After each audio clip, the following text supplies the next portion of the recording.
Selamat datang di video pembelajaran BIPA.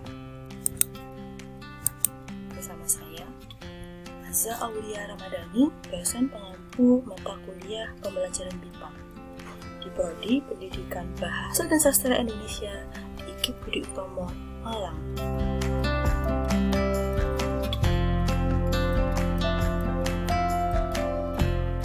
Apa itu mata kuliah pembelajaran BIPA? Mata kuliah ini membahas konsep dasar pembelajaran BIPA, program BIPA, penyusunan materi ajar BIPA, penyusunan media pembelajaran BIPA, pemilihan strategi pembelajaran BIPA, lingkungan bahasa pembelajaran BIPA, dan pengenalan budaya dalam pembelajaran BIPA. Sebelumnya, kalau kalian nggak tahu apa itu pembelajaran BIPA, BIPA adalah singkatan dari Bahasa Indonesia untuk Penutur Asing. Jadi, pembelajaran bahasa Indonesia yang memang ditujukan untuk orang-orang asing yang ingin belajar bahasa Indonesia.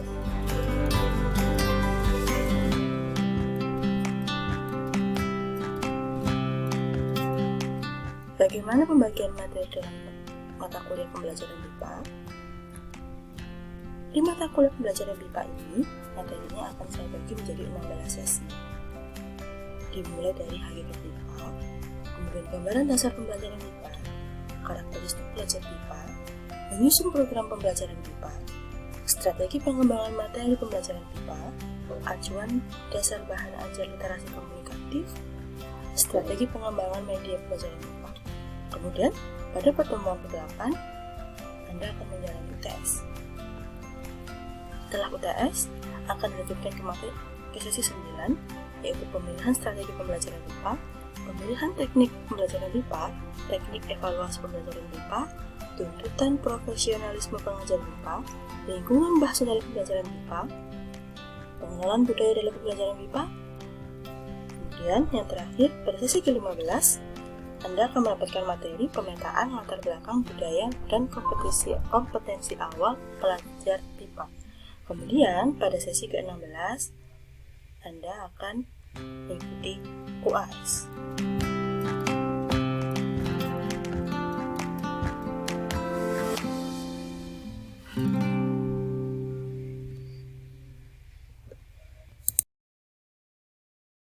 Materi yang saya sampaikan hari ini itu tentunya masih ada kaitannya dengan materi minggu lalu, yaitu terkait dengan program BIPA. Tapi di materi kali ini itu fokus pada bagaimana cara atau syarat-syarat dan prinsip-prinsip yang harus dipenuhi untuk menyusun program pembelajaran BIPA.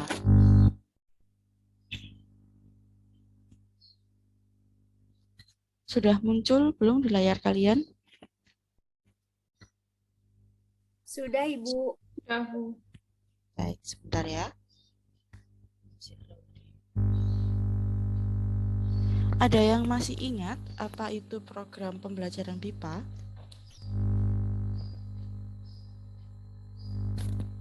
Ada yang masih ingat apa itu program pembelajaran BIPA?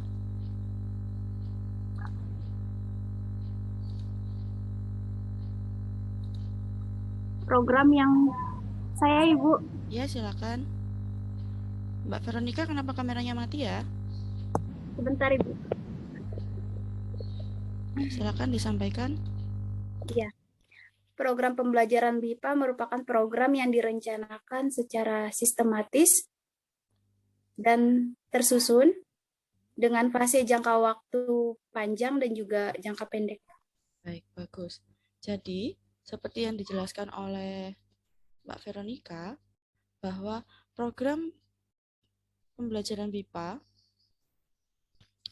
adalah suatu rencana pengajaran BIPA yang tersusun secara sistematis dan juga metodis dalam jangka waktu tertentu, bisa jangka pendek maupun jangka panjang, untuk mencapai suatu tujuan yang disusun secara teratur. Nah, program pembelajaran BIPA itu fungsinya apa? Yang pertama, seperti yang saya sampaikan minggu lalu, program pembelajaran BIPA memiliki fungsi sebagai pemandu dan pengecek pembelajaran BIPA. Jadi memandu jalannya pembelajaran. Tujuannya ingin dicapai itu apa? Sekaligus sebagai pengecek apakah tujuannya sudah tercapai atau belum. Nah, kemudian fungsi yang kedua, program pembelajaran BIPA dapat dimanfaatkan oleh pengajar, pembelajar, dan penyelenggara program untuk memandu kegiatan belajar mengajar. Jadi program BIPA ini bisa dimanfaatkan sebagai pemandu untuk jalannya kegiatan belajar mengajar. Nah, program BIPA dapat juga digunakan untuk mengetahui keberhasilan, kelebihan, dan kelemahan program yang ditetapkan, sehingga bisa sebagai alat ukur untuk evaluasi. Keberhasilannya apa, kelebihan program ini apa, dan kekurangannya apa, sehingga bisa diperbaiki di program-program selanjutnya. Apalagi untuk program BIPA yang rutin dilakukan sepanjang tahun ya, jadi setiap tahun program ini selalu ada, jadi bisa sebagai untuk memperbaiki program-program selanjutnya, untuk memperbaiki proses pembelajaran di tahun-tahun berikutnya. Fungsinya itu. Nah, kemudian selanjutnya program pembelajaran BIPA itu memberikan kontribusi pada kegiatan pembelajaran BIPA yang efektif. Jadi program BIPA ini karena dia sebagai pemandu, jadi dia bisa memberikan kontribusi untuk jalannya pembelajaran yang efektif.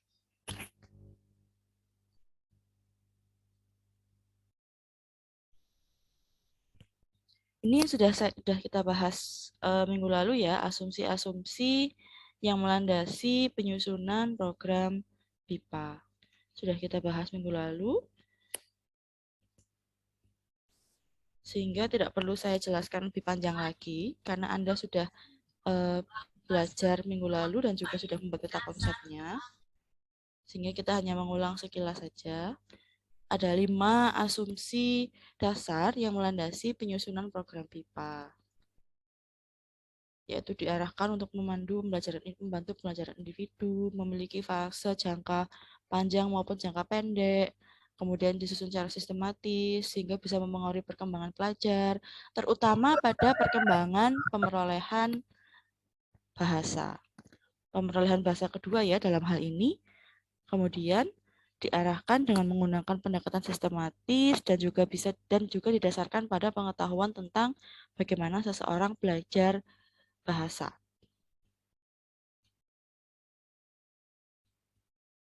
Nah, ada 2 prinsip dalam pembelajaran BIPA. Yang pertama yaitu dari faktor eksternal dan juga dari faktor internal. Prinsip pembelajaran yang sudah teruji dari faktor eksternal yaitu adalah kontak atau hubungan. Dari situasi stimulus yang diharapkan direspons oleh pelajar harus disajikan secara pendekatan atau berdampingan dalam sesaat. Jadi semisal di dalam kelas ketika pengajar ini memberikan stimulus bagaimana menuliskan suatu kata tertentu, misalnya pada pembelajaran menulis, ketika guru memberikan stimulus untuk menuliskan satu kata tertentu, misalnya kata tanya ya, kata tanya apa, kemudian bagaimana, kapan, dan selanjutnya. Kemudian responsnya si pelajar adalah dia bisa menuliskan kata-kata yang diucapkan oleh pengajar. Itu contohnya kontak atau hubungan. Kemudian repetition atau pengulangan yaitu situasi stimulus yang responsnya perlu diulang atau dilatihkan agar terjadi pembelajaran yang lebih baik dan ingatan yang pasti. Jadi pembelajaran itu disampaikan berulang-ulang. Ini biasanya di pembelajaran berbicara. Jadi perlu ada beberapa kata yang harus diulang-ulang agar pelajar itu tidak salah dalam pengucapan. Contohnya kalau orang asing itu sulit sekali kalau bertemu dengan huruf vokal rangkap, misalnya perusahaan, kemudian perusahaan, terus apa lagi? Kebahagiaan. Nah, biasanya orang asing itu kesulitan mengucapkan kata itu. Perusahaan, perusahaan. Apalagi kalau orang-orang yang dari Timur Tengah itu biasanya membacanya jadi perusahaan. Nah, bagaimana cara pengajar agar pelajar ini bisa mengucapkan kata perusahaan dengan tepat sesuai dengan kaidah berbahasa Indonesia. Jadi bukan lagi perusahaan atau perusahaan, tapi perusahaan. Kemudian kadang juga ada orang asing yang kalau ngomong Jakarta itu kan tidak bisa Jakarta gitu kan, tapi Jakarta. Bagaimana cara guru harus memberikan stimulasi, diulang-ulang stimulasinya agar memberikan respons pengucapan yang sesuai. Gitu. Prinsipnya seperti itu. Nah, kemudian yaitu reinforcement, yaitu penguatan hasil pembelajaran akan menjadi semakin baik apabila diikuti oleh rasa puas. Jadi, rasa puas oleh siapa? Yaitu rasa puas si pengajar dan juga pembelajar. Gitu ya.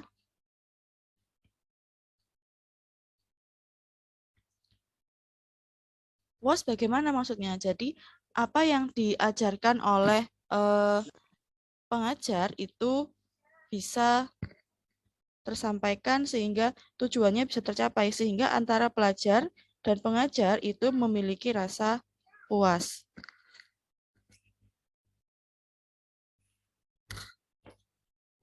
Baik, saya lanjutkan. Prinsip yang kedua yaitu prinsip pembelajaran baru, yaitu melalui faktor internal. Jadi, informasi faktual harus dipertimbangkan dalam pembelajaran, yakni bahan-bahan yang sudah dikuasai dan sudah pernah dipelajari oleh pelajar harus dipertimbangkan. Jadi misalnya kalau untuk pelajar yang tingkatannya sudah intermediate, itu harus dipertimbangkan bahan-bahan yang sudah dikuasai. Misalnya sudah menguasai kata tanya.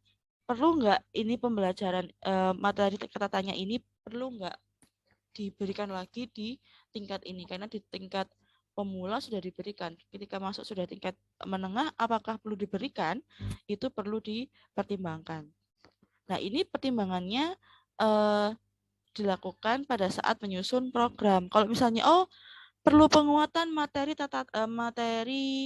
kata tanya misalnya. Kalau di pemula kan hanya kata tanya secara formal. Tapi kalau di tingkat menengah belum diajarkan kata tanya dalam bentuk informal. Kata tanya dalam bentuk informal contohnya seperti apa? Jadi ketika kita berkomunikasi pasti Anda sering menggunakan kata tidak apa-apa, enggak apa-apa. Nah, ada kata tanya kan di dalamnya apa-apa. Itu akan berbeda maknanya dengan apa saja. Dengan apa, kemudian apa-apa itu pasti itu memiliki makna yang berbeda. Kemudian apalagi? Kata tanya kapan? Ketika digunakan reduplikasi kapan-kapan maknanya sudah berbeda kan. Nah, di tingkat intermediate itu yang diajarkan. Jadi bukan hanya kata tanya digunakan untuk bertanya, tapi juga bisa untuk menyampaikan pernyataan tertentu. Kemudian, keterampilan intelektual yang diperlukan untuk pembelajaran harus diingat agar pembelajaran terjadi, yaitu pelajar harus memiliki cara untuk mengerjakan sesuatu dengan bahasa.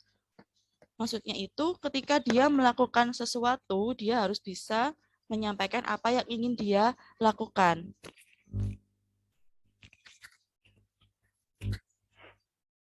Nah, kunci di sini maksudnya itu kegiatan apa yang akan dia lakukan.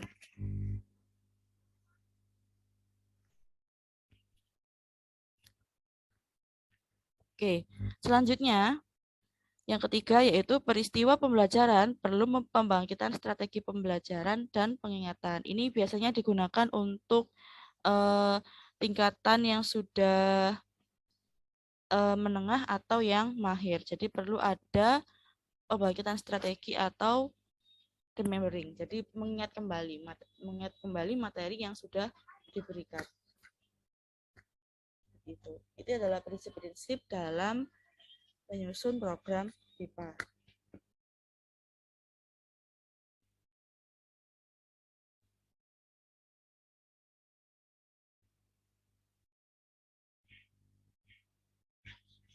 Kemudian ada 5 syarat dalam penyusunan program BIPA, yaitu harus relevan, efektif, padu, visible, dan applicable. Jadi maksudnya relevan itu relevan bagaimana? Relevan dengan tujuan pelajar asing yang ingin belajar bahasa Indonesia. Tujuannya itu apa? Harus relevan. Kemudian relevan juga dengan kemampuan si pembelajar asing. Nah, selanjutnya, program BIPA yang disusun itu harus efektif, harus berjalan dengan efektif, sesuai dengan tujuan pembelajaran. Nah, kemudian program BIPA yang disusun itu harus padu. Maksudnya padu itu seperti apa? Jadi padu itu harus sesuai dengan kebutuhan pelajar, harus padu. Materi yang disajikan itu harus sesuai dengan kebutuhan pelajar. Kemudian visible.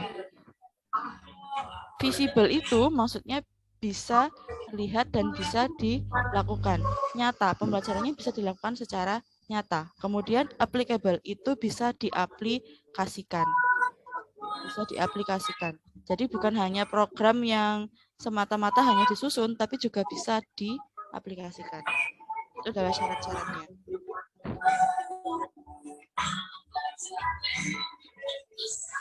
Nah, selanjutnya ada 4 aspek yang memengaruhi penyusunan program BIPA. Yang pertama aspek sosiologis, kemudian aspek linguistik, aspek psikologis, dan juga aspek pedagogi.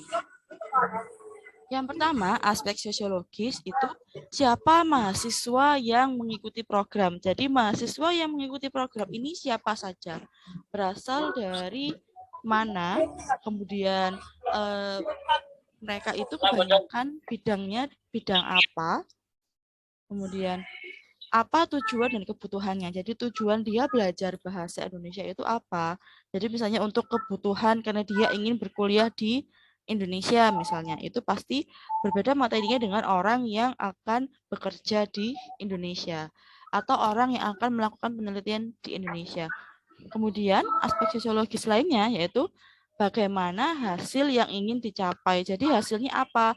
Apakah hanya sebatas dia bisa berkomunikasi dengan orang sekitar, dengan masyarakat sekitar, ataukah dia harus bisa melakukan presentasi di forum formal, atau apakah dia bisa menyusun artikel secara ilmiah? Nah, itu adalah hasil yang ingin dicapai. Berbagai macam hasil yang ingin dicapai. Nah, itu adalah aspek yang perlu dipertimbangkan dalam menyusun program BIPA. Kemudian kalau dilihat dari aspek linguistik, dari aspek bahasa yang mana yang akan diajarkan. Apakah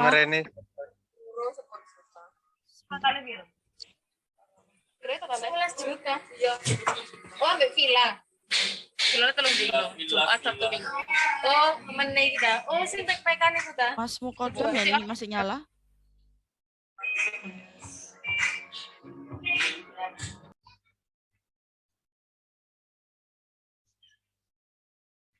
Oke, saya lanjutkan ke aspek linguistik. Dari aspek bahasa yang mana yang akan diajarkan? Jadi aspek bahasa yang mana yang mau diajarkan?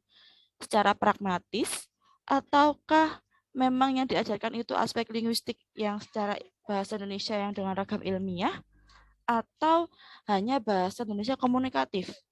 Nah, itu adalah pertimbangan dalam menyusun program BIPA. Ataukah ketiga-tiganya digabungkan? Nah, seperti itu. Kemudian aspek psikologis. Jadi penyusunan BIPA itu harus disesuaikan dengan sifat. Materi yang saya sampaikan dalam pembelajaran juga bisa diakses oleh mahasiswa melalui lms@link.id. LMS ini bisa diakses oleh mahasiswa melalui akun siapat masing-masing atau juga bisa membuka websitenya @link.id. Materi yang saya sampaikan di dalam kelas sudah saya unggah di dalam @link ini. Selain itu, tugas yang saya berikan dalam kelas juga sudah saya unggah masing-masing pertemuan. Nah, setiap pengumpulan tugas ini ada batas waktu pengumpulannya. 1.